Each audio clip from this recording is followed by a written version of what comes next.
Alright, is your Jeep not charging anymore? Is it leaving you stranded because of a dead battery, only to charge it and only drive for a little while? This video is for you. Changing the alternator is actually a pretty simple job. It'll probably take you, I don't know, a couple beers, half hour around there tops. Anyways, let's get started. Now, to work on the alternator, it's always a good practice to disconnect the battery. So we're going to disconnect them. Going to pull the negative off first.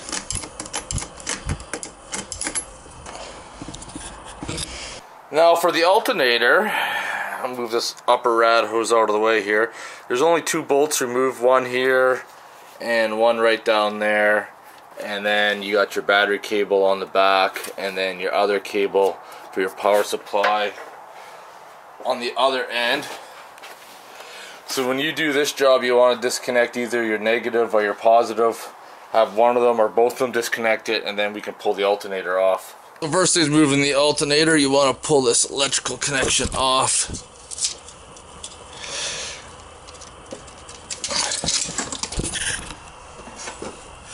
And then you want to pull the battery cable coming off that. Make sure your battery's disconnected. Alright, let's remove this belt.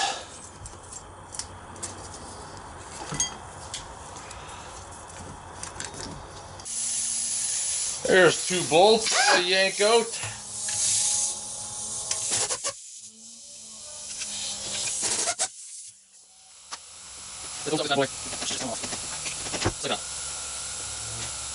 Alright, this is where I'm sitting at right now. I got the alternator off, the alternator bracket off because I need to get a new pulley. That one's pretty much shot. I got that spare alternator on the ground I'm going to put on. That one was the one that was on it because I know that one works.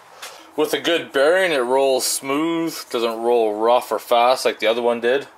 And now we'll put new bearings in this one, we'll put that one back on too. Alright, this alternator came with the engine when I had originally bought it, so we're going to stick it in and see if this alternator works or not.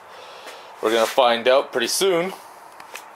In theory, this alternator should just go right back in place pretty easy.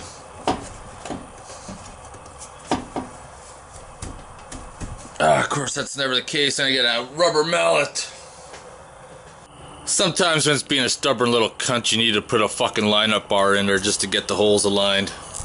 It's time to have some motherfucking PBR. Cheers. Once you're all done, remember to put your belt back on, your two connections in the back, and rehook up your battery. And then you're ready to start and make sure everything's A-okay. I beg my pardon for the cold. My voice is kind of off. I got a summertime cold, believe it or not. I don't know how the fuck that happens. Anyways, that's a pretty quick video. Put the belt back on. Put your connections back on. Fire the bitch up. And hope your battery gauge is right around the 14 volt mark. If it is, you're good to go. If not, I don't know. You got some other fucking issues. Anyways, I'm going to get going. If you have any questions or comments, post them below. Otherwise, it's fucking time to get hammered.